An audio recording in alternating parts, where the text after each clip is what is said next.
ओम नमो भगवते वासुदेवाय। আজি ଆମେ ପୁଣି ଥରେ ଏକାଠି ହୋଇଛେ ଆମ ଓଡ଼ିଶାର ଗର୍ବ ଅତି ବଡ଼ି ଜଗନ୍ନାଥ ଦାସଙ୍କର ଓଡ଼ିଆ ଭାଗବତର ଆଉ ଟିକେ ଗଭୀରକୁ ଯିବା ପାଇଁ। ନମସ୍କାର। ହଁ, ଆଜି ଆମେ ଏକାଦଶ ସ୍କନ୍ଧରୁ ଆରମ୍ଭ କରୁଛେ। ହଁ, ଏକାଦଶ ସ୍କନ୍ଧ ପ୍ରଥମ ଅଧ୍ୟାୟର କିଛି ଅଂଶ ନେଇଛି। ଏଠି କ'ଣ ହେଉଛି ନା, ଭଗବାନ ଶ୍ରୀକୃଷ୍ଣ ବହୁତ ଦିନ ପରେ ନିଜ ଘର ମାନେ ଦ୍ୱାରକାକୁ ଫେରୁଛନ୍ତି। ଆଉ ଏହି ଫେରିବାଟା ସାଧାରଣ ନୁହେଁ। ଏଥିରେ ଯୋଉ ଭାବ ଅଛି, ଯୋଉ ଆନନ୍ଦ ଅଛି, ସେଟା ଅବର୍ଣ୍ଣନୀୟ। ଏକଦମ। ତ ଆମେ ଆଜି ଦେଖିବା କେମିତି ତାଙ୍କ ଆସିବାର ଖବର, ସେଇ ଶଙ୍ଖନାଦ ଆଉ ତାଙ୍କୁ ଦେଖିଲା ମାତ୍ରକେ ପୁରା ଦ୍ୱାରକାର ଲୋକଙ୍କ ମନରେ ଭାବନାରେ ଗୋଟେ ଅଦ୍ଭୁତ ପରିବର୍ତ୍ତନ ଆସିଯାଉଛି। ମାନେ ଭୟ ବଦଳି ଯାଉଛି ଆନନ୍ଦରେ, ଦୁଃଖ ବଦଳି ଯାଉଛି ଭକ୍ତିରେ। ଆମର ଚେଷ୍ଟା ରହିବ ଏଇ ଯୋଉ ସରଳ ପଦ ଭିତରେ ଥିବା ଗଭୀର କଥା, ସେଇ ଆଧ୍ୟାତ୍ମିକ ଇଙ୍ଗିତକୁ ଟିକେ ଭଲ ଭାବେ ବୁଝିବା। ହଁ, ତେଣୁ ପୁରା ଆଲୋଚନାଟା ଶେଷ ଯାଏ ଶୁଣିଲେ ଯାଇ ଏହାର ପ୍ରକୃତ ମଜା ଆଉ ମର୍ମ ବୁଝିହେବ। ଆଉ ଯଦି ଏମିତି ଆଲୋଚନା ଭଲ ଲାଗୁଥାଏ, ତାହେଲେ ଆମ ଚ୍ୟାନେଲକୁ ସବସ୍କ୍ରାଇବ୍ କରିବାକୁ ଭୁଲିବେନି। ନିଶ୍ଚୟ। ତେବେ ଚାଲନ୍ତୁ ଆରମ୍ଭ କରିବା। ଏକାଦଶ ଅଧ୍ୟାୟ। ଏମନ୍ତେ ନିଜ ରାଜ୍ୟ ହରି ମିଳିଲେ ଶଙ୍ଖନାଦ କରି, ସେ ପାଞ୍ଚଜନ୍ୟର ଶବଦ ହରିଲା ପ୍ରଜାଙ୍କ ବିଷାଦ। ତ ଆରମ୍ଭରୁ ହିଁ ଗୋଟେ ବଡ଼ ଘଟଣା। ହରି ନିଜ ରାଜ୍ୟରେ ପହଞ୍ଚିଲେ। ଆଉ କେମିତି ପହଞ୍ଚିଲେ? ଶଙ୍ଖ ବଜେଇ। ହଁ, ପାଞ୍ଚଜନ୍ୟ ଶଙ୍ଖ ବଜେଇ। ଏଇଟା କ'ଣ ଖାଲି ଗୋଟେ ଆନାଉନ୍ସମେଣ୍ଟ ଥିଲା କି? ନା, ସେମିତି ନୁହେଁ। ଦେଖନ୍ତୁ, ପରପଦରେ ହିଁ କୁହାଯାଉଛି ସେ ଶବ୍ଦ କ'ଣ କଲା। ହଁ, କହିଲା ହରିଲା ପ୍ରଜାଙ୍କ ବିଷାଦ। ମାନେ ଖାଲି ଗୋଟେ ଶବ୍ଦ ଶୁଣିକି ଲୋକଙ୍କ ମନରୁ ସବୁ ଦୁଃଖ ଚାଲିଗଲା। ଏଇଟା ଟିକେ ମାନେ ଆଶ୍ଚର୍ଯ୍ୟ ଲାଗୁନି? ଆଶ୍ଚର୍ଯ୍ୟ ଲାଗିପାରେ, କିନ୍ତୁ ଏଇଟା ସାଧାରଣ ଶବ୍ଦ ନୁହେଁ। ଏଇଟା ପାଞ୍ଚଜନ୍ୟ ଶଙ୍ଖର ନାଦ। ଭାଗବତରେ ବା ଆମ ଶାସ୍ତ୍ରରେ ଶବ୍ଦକୁ ବ୍ରହ୍ମ କୁହାଯାଏ। ତାର ଗୋଟେ ଶକ୍ତି ଅଛି। ଆଚ୍ଛା। ତ ଏଇ ଯୋଉ ପାଞ୍ଚଜନ୍ୟର ନାଦ, ଏଇଟା ଖାଲି କାନକୁ ଶୁଭୁନି, ଏଇଟା ସିଧା ଲୋକଙ୍କ ଚେତନା ଉପରେ ପ୍ରଭାବ ପକାଉଛି। ବିଷାଦ ହରିନେଲା ମାନେ ଯୋଉ ନେଗେଟିଭ ଭାବନା ଥିଲା ମନରେ, ସେଇଟା ହଠାତ୍ ଚାଲିଗଲା। ଏଇଟା ଭଗବାନଙ୍କ ଆସିବାର ଗୋଟେ ମଙ୍ଗଳ ସୂଚନା। ଯେମିତି ସୂର୍ଯ୍ୟ ଆସିଲେ ଅନ୍ଧାର ଚାଲିଯାଏ, ସେମିତି ଏ ଦିବ୍ୟନାଦରେ ଅଶୁଭ ନକାରାତ୍ମକତା ରହିପାରିବନି। ଏଇଠୁ ଗୋଟେ କଥା ଶିଖିବାର ଅଛି। କ'ଣ? ଯେ ଭଗବାନଙ୍କ ନାମ ବା ତାଙ୍କ ସ୍ମରଣ ମାତ୍ରକେ ବି ଆମ ମନର ନକାରାତ୍ମକତା ଦୂର ହେଇପାରିବ। ବାଃ, ଏଟା ବହୁତ ବଡ଼ କଥା। ଆଚ୍ଛା, ତାହେଲେ ସେ ଶଙ୍ଖ ଆଉ କୃଷ୍ଣଙ୍କ ରୂପ ବିଷୟରେ ଜଗନ୍ନାଥ ଦାସ ଆହୁରି କ'ଣ କହୁଛନ୍ତି? ପରପଦ ଦେଖିବା।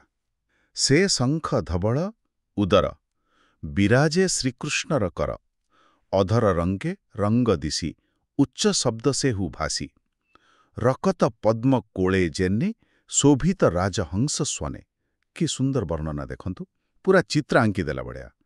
ଶଙ୍ଖଟା ଧଳା, ସେଇଟା କୃଷ୍ଣଙ୍କ ହାତରେ ଅଛି। ହଁ। ଆଉ ଯେତେବେଳେ ସେ ଓଠରେ ଲଗେଇ ବଜଉଛନ୍ତି, କବି କଳ୍ପନା କରୁଛନ୍ତି ଯେମିତି ସେ ଶଙ୍ଖଟା କୃଷ୍ଣଙ୍କ ଓଠର ଲାଲ ରଙ୍ଗରେ ରଙ୍ଗେଇ ହେଇଯାଉଛି। ଆଉ ସେ ଯୋଉ ଜୋରରେ ଶବ୍ଦ ହେଉଛି, ସେଇଟା କେମିତିଆ? ଯେମିତି ଗୋଟେ ଲାଲ ପଦ୍ମ ଫୁଲ ଭିତରେ ବସିକି ଗୋଟେ ରାଜହଂସ ଡାକୁଛି। କି ଅପୂର୍ବ ଉପମା! ଏଇଟା ଖାଲି ବାହାରର ସୁନ୍ଦରତା ନୁହେଁ, ଏ ଭିତରେ ଗଭୀର ସଂକେତ ଅଛି। ଧଳା ଶଙ୍ଖ ହେଲା ପବିତ୍ରତା, ଶାନ୍ତି। କୃଷ୍ଣଙ୍କ ଲାଲ ଓଠ ହେଲା ପ୍ରେମ ଆଉ ଜୀବନୀ ଶକ୍ତି। ଏ ଦିଟା ଯେତେବେଳେ ମିଶୁଛି, ଯୋଉ ଶବ୍ଦ ବାହାରୁଛି ସେଇଟା ଶକ୍ତିଶାଳୀ ବି ଆଉ ମଙ୍ଗଳମୟ ବି। ଆଚ୍ଛା। ଆଉ ସେଇ ଉପମାଟା ରକ୍ତ ପଦ୍ମକୋଳେ ରାଜହଂସ ସ୍ୱନେ, ଏଇଟା ସେ ଶବ୍ଦର ଦିବ୍ୟତା, ତାର ମିଠାପଣ ଆଉ ଗମ୍ଭୀରତା ସବୁକୁ ଏକା ସାଙ୍ଗରେ କହୁଛି। ପଦ୍ମ ଭଳି ପବିତ୍ର, ରାଜହଂସର ଡାକ ଭଳି ମଧୁର ଆଉ ଶୁଭ। ହଁ ତ। ଏଥିରୁ ଜଣାପଡ଼ୁଛି ଭଗବାନଙ୍କ ସହ ଯୋଡ଼ି ହୋଇଥିବା ସବୁ ଜିନିଷ, ସବୁ କାମ କେମିତି ଦିବ୍ୟ ଗୁଣରେ ଭରା। ସତରେ ଏ ବର୍ଣ୍ଣନା ଶୁଣିଲେ ହିଁ ମନଟା ଶାନ୍ତ ହେଇଯାଉଛି। ତାହେଲେ ଏ ଯୋଉ ଦିବ୍ୟ ନାଦ, ଏହାର ପ୍ରଭାବ କେତେ ଦୂର ଗଲା ଆଉ ଲୋକମାନେ କ'ଣ କଲେ? ସେ ନାଦ ଯେତେ ଦୂର ସ୍ଫୁରେ, ଜନ୍ମ ମରଣ ଭୟହରେ, ସେ ନାଦ ସ୍ଫୁରେ ଘନ ଘନ, ଶୁଣି ସକଳ ପ୍ରଜାଜନ, ଧାମନ୍ତି ପରମ ହର୍ଷେ, ଶ୍ରୀକୃଷ୍ଣ ଦର୍ଶନ ଲାଳସେ, ବିବିଧ ଉପାୟନ ହସ୍ତେ, ମିଳିଲେ ଗୋବିନ୍ଦ ଅଗ୍ରତେ। ଏଠି ଦେଖନ୍ତୁ, କଥା ଆହୁରି ଗଭୀରକୁ ଗଲା। ଏ ଶବ୍ଦ କୁଆଡ଼େ ଖାଲି ଦୁଃଖ ନୁହେଁ, ଜନ୍ମ ଆଉ ମୃତ୍ୟୁର ଭୟକୁ ବି ଦୂର କରୁଛି। ଏଇଟା କେମିତି ସମ୍ଭବ? ହଁ, ଏଇଟା ବହୁତ ବଡ଼ କଥା। ଜନ୍ମ ମୃତ୍ୟୁର ଯୋଉ ଚକ୍ର ଆଉ ତାର ଯୋଉ ଭୟ, ସେଇଟା ହିଁ ତ ସଂସାରର ସବୁଠୁ ବଡ଼ ବନ୍ଧନ। ହଁ, ଶାସ୍ତ୍ର କୁହେ ଭଗବାନଙ୍କ ନାମରେ ବା ତାଙ୍କ ସହ ଜଡ଼ିତ କୌଣସି ଦିବ୍ୟ ଜିନିଷରେ ଏମିତିକି ଶବ୍ଦରେ ବି ସେ ବନ୍ଧନରୁ ମୁକ୍ତ କରିବାର ଶକ୍ତି ଅଛି। ଓହୋ।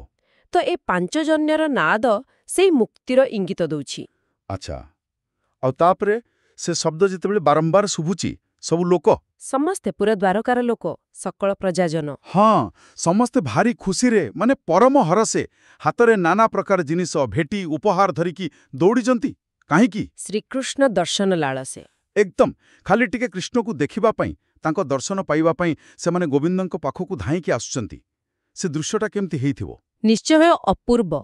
ଏଇ ଯୋଉ ନିଜ ଇଚ୍ଛାରେ ଆସିବା, ହାତରେ ଉପହାର ଧରି ଆସିବା, ଏଇଟା ଖାଲି ରାଜାଙ୍କୁ ସ୍ୱାଗତ କରିବା ନୁହେଁ। ଏଇଟା ହେଉଛି ଭଗବାନଙ୍କ ପାଇଁ ତାଙ୍କ ମନରେ ଥିବା ଗଭୀର ବିଶ୍ୱାସ, ଭକ୍ତି ଆଉ ଦେଖିବା ପାଇଁ ଯୋଉ ତୀବ୍ର ଇଚ୍ଛା, ସେଇ ଲାଳସାର ପ୍ରମାଣ। ଆଉ ପରମ ହରଷ ଶବ୍ଦଟା କହୁଛି ଏଇଟା ଦୁନିଆର କୋଉ ଖୁସି ନୁହେଁ, ଏଇଟା ଆତ୍ମାର ଆନନ୍ଦ। ତ ମାନେ ଏଥିରୁ ଆମେ ଶିଖିଲେ ଯେ ଭଗବାନଙ୍କ ପାଖକୁ ଯିବାର ଯୋଉ ଆଗ୍ରହ, ସେଇଟା ହିଁ ଆମକୁ ଆନନ୍ଦ ଓ ନିର୍ଭୟତା ଦିଏ। ଠିକ୍ କହିଲେ, ଭାବଟା ମୁଖ୍ୟ। ତାହେଲେ ସେମାନେ ତ ଉପହାର ଆଣିଲେ, ସେଇଟା କ'ଣ ହେଲା?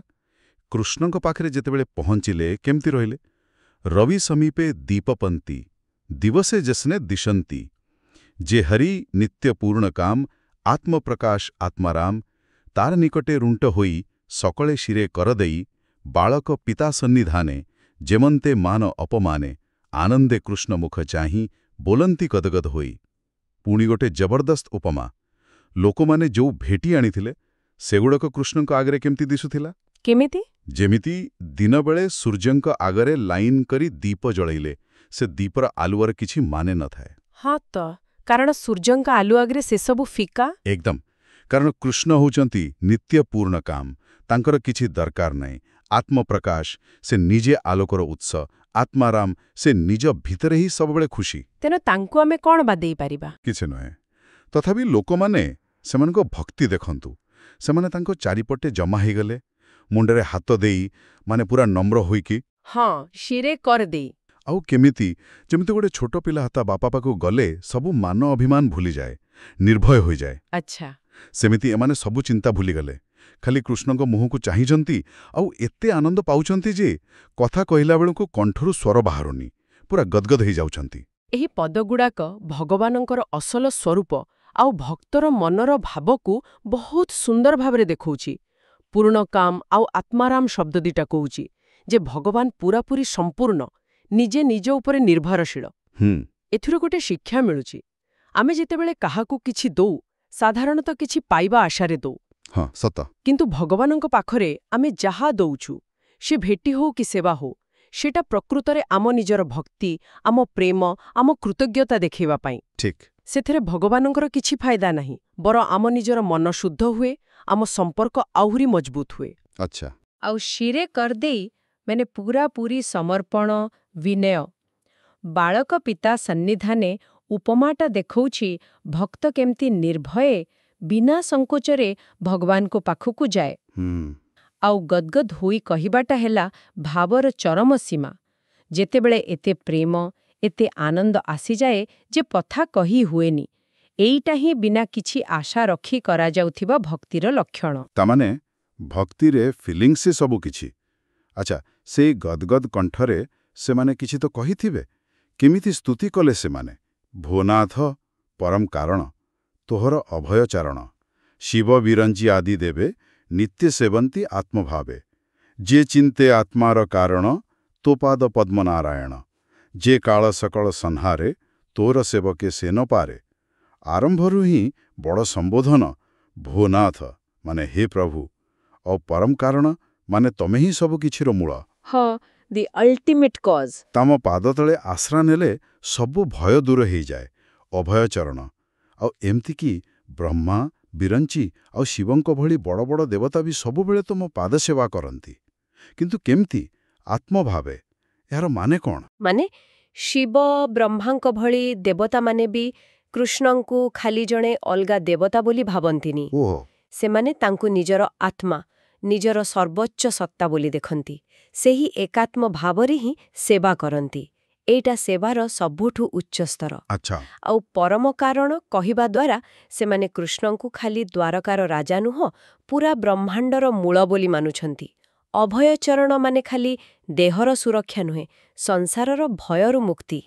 ଆଉ ଶେଷ ଲାଇନଟା, ଯୋଉ କାଳ ବା ସମୟ ସବୁକିଛିକୁ ଶେଷ କରିଦିଏ, ସେ କୁଆଡ଼େ ଭଗବାନଙ୍କର ସେବକ ବା ଭକ୍ତକୁ କିଛି କରିପାରେ ନାହିଁ। ଏଇଟା ତ ବହୁତ ବଡ଼ ଆଶ୍ୱାସନା। ନିଶ୍ଚୟ।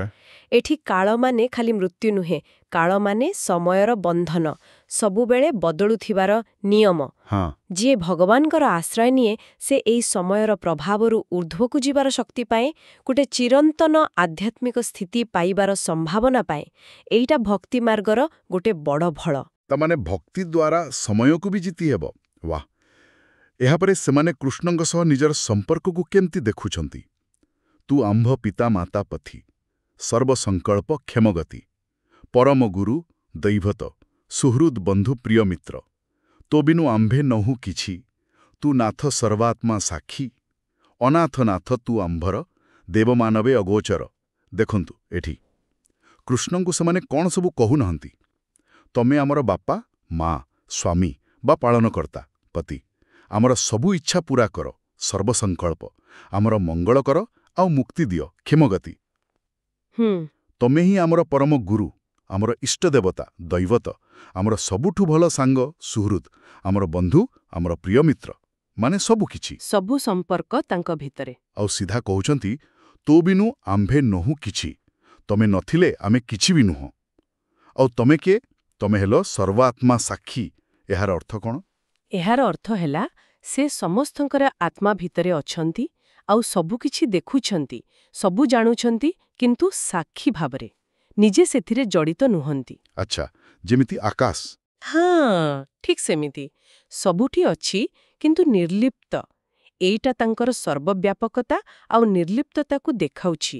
ଆଉ ସେ ହେଉଛନ୍ତି ଅନାଥନାଥ, ଯାହାର କେହି ନାହିଁ, ତାର ଭଗବାନ ଅଛନ୍ତି। ଏଇଟା ତାଙ୍କର କରୁଣା ଆଉ ଆଶ୍ରୟ ଦେବାର ଗୁଣ। ଆଉ ଶେଷରେ କହୁଛନ୍ତି, ଦେବମାନବେ ଅଗୋଚରା, ମାନେ ଦେବତା ହୁଅନ୍ତୁ କି ମଣିଷ, କେହି ତାଙ୍କୁ ପୂରାପରି ଜାଣିପାରନ୍ତିନି। ଏଇଟା ତାଙ୍କର ଅଲୌକିକତା, ତାଙ୍କର ଅଚିନ୍ତ୍ୟ ସ୍ୱରୂପକୁ କହୁଛି। ତାଙ୍କୁ ସାଧାରଣ ବୁଦ୍ଧିରେ ବା ଜ୍ଞାନରେ ପୁରା ବୁଝି ହେବନି। ଏଇଠୁ ଜଣାପଡ଼ୁଛି ଯେ ଭଗବାନଙ୍କୁ ବୋଧେ କେବଳ ଭକ୍ତିରେ ହିଁ କିଛିଟା ଅନୁଭବ କରିହୁଏ। ବାଃ! ମାନେ ସେ ଏକା ସାଙ୍ଗରେ ଆମର ସବୁଠୁ ପାଖର ଲୋକ, ପୁଣି ସବୁଠୁ ବେଶୀ ରହସ୍ୟମୟ। ଆଚ୍ଛା, ଏହାପରେ ସେମାନେ କୃଷ୍ଣଙ୍କ ସୁନ୍ଦରତା ଆଉ ସେ ପାଖରେ ନଥିଲେ କେତେ କଷ୍ଟ ହୁଏ ସେ କଥା କହୁଛନ୍ତି। ତୋର ବଦନ ନାରାୟଣ, ପ୍ରେମ ହସିତ ନିରୀକ୍ଷଣ, ସେ ମୁଖ ଦେଖୁ ତୋରୁ ଦେହେ, ସର୍ବସୌନ୍ଦର୍ଯ୍ୟ ଯେହି ରହେ। ଯେବି ସୁହୃଦୁ ଦେଖିବାରେ, କୁରୁନଗର ମଧୁପୁରେ, ଇଚ୍ଛାରେ କରୁ ତୁ ଗମନ, ତୋତେ ନ ଦେଖି ଆମ୍ଭ ମନ, କ୍ଷଣକ କୋଟି ଯୁଗ ମଣେ, ରଜନୀ ଦିବସ ନ ଜାଣେ।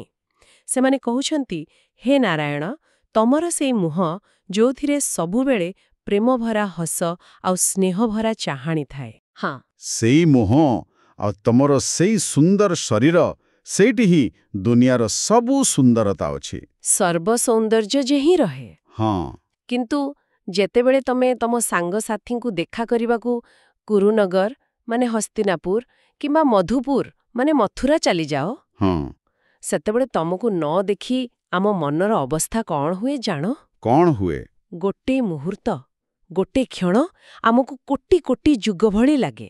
ଦିନ କେତେବେଳେ ଯାଉଛି, ରାତି କେତେବେଳେ ଆସୁଛି, କିଛି ଜଣାପଡ଼େନି। ଏହା ହେଉଛି ବିରହ ବେଦନା, ଭକ୍ତିରସର ଗୋଟେ ମୁଖ୍ୟ ଅଙ୍ଗ। ଭକ୍ତ ପାଇଁ ଭଗବାନଙ୍କୁ ଦେଖିବାଟା ହିଁ ସବୁଠୁ ବଡ଼ ଆନନ୍ଦ। ସେ ରୂପର ମାଧୁର୍ଯ୍ୟ କଥା ତ କୁହାଗଲା, ପ୍ରେମ ହସିତ ନିରୀକ୍ଷଣ, ସର୍ବସୌନ୍ଦର୍ଯ୍ୟ। କିନ୍ତୁ ଯେତେବେଳେ ସେ ଦର୍ଶନ ମିଳେନି, ସେତେବେଳେ ଭକ୍ତ ପାଇଁ ସମୟର ଗଣନା ବି ବଦଳିଯାଏ। କ୍ଷଣକ କୋଟି ଯୁଗ। ଏଇଟା ଦେଖାଉଛି ସମୟ କେତେଟା ଆପେକ୍ଷିକ, ଆମ ମନର ଅବସ୍ଥା ଉପରେ ନିର୍ଭର କରେ। ଯଦି କାହା ପ୍ରତି ବହୁତ ଗଭୀର ଭଲ ପାଇବା ଥାଏ, ସେ ପାଖରେ ନଥିଲେ ସମୟ କଟେନି। ସତ କଥା। ତ ଏଇଟା ଦ୍ୱାରକାବାସୀଙ୍କର କୃଷ୍ଣଙ୍କ ପ୍ରତି ଖାଲି ରାଜଭକ୍ତି ନୁହେଁ, ଏଇଟା ଗଭୀର ଆନ୍ତରିକ ପ୍ରେମ, ପୁରା ନିର୍ଭରଶୀଳତା। ଏଇ ବିରହର କଷ୍ଟ ହିଁ ସେ ପ୍ରେମର ଗଭୀରତାକୁ ମାପୁଛି। ସତରେ, ତାଙ୍କୁ ନ ଦେଖିଲେ ଯଦି ଏତେ କଷ୍ଟ, ତାହେଲେ ତାଙ୍କୁ ଦେଖିବାଟା କେତେ ଜରୁରୀ ଥିଲା। ଏକଥାକୁ ସେମାନେ ଆହୁରି ସ୍ପଷ୍ଟ କରିଛନ୍ତି ଆଗକୁ। କୋଟିନିୟନ ପ୍ରାଣୀ ବହି କି କରେ ରବି ଯେବେ ନାହିଁ, ତୋହର ପ୍ରସନ୍ନ ବଦନ, ଅଖିଳ ତାପ ବିମୋଚନ, ଚିର ପ୍ରବାସେ ତା ନ ଦେଖି ଆମ୍ଭ ଜୀବନ ବଡ଼ ଦୁଃଖୀ।